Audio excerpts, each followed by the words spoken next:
I love that term maximum drawdown. Can you explain that for our listeners? It's the highest percentage loss you're willing to tolerate in your portfolio before you seriously reconsider your strategy. This number needs to be written down and tolerable. When the market inevitably corrects, let's say, by 15%, and your primal fear center, your amygdala, is screaming at you to sell everything, you can look at your contract and say, my plan says I don't sell until the drop exceeds 30%, and only if the fundamentals of my investments have changed. A plan acts as a cognitive anchor. That eliminates emotion from the critical decision-making point. What about protecting individual investments? Do you believe in hard rules like stop losses? For long-term investors, I advocate for the stop-loss mental. It's a psychological limit.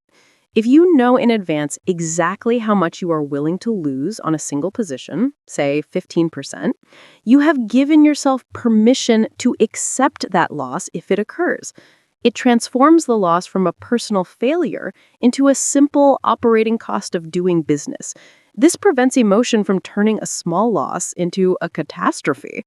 That's brilliant. And finally, you have a simple test for our listeners to check their true risk tolerance. Yes, the night of sleep test.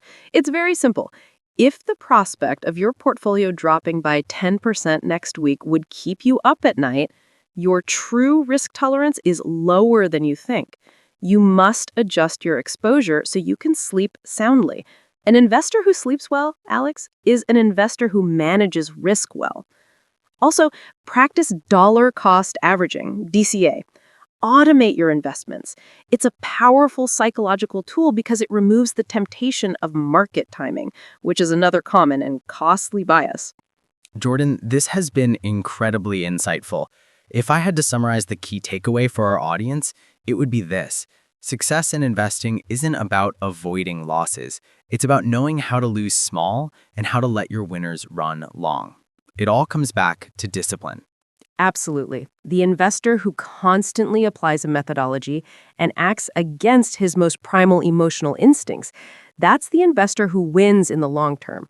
Your plan is your coach. Respect it and let it be your firmest ally when fear and greed come to calling. Dr. Jordan Hayes, thank you so much for sharing your expertise on the Insight Report. My pleasure, Alex. And to all our listeners, thank you for tuning in. We'll be back next week with more deep dives into the forces shaping your world. Until then, stay disciplined and manage that investor within.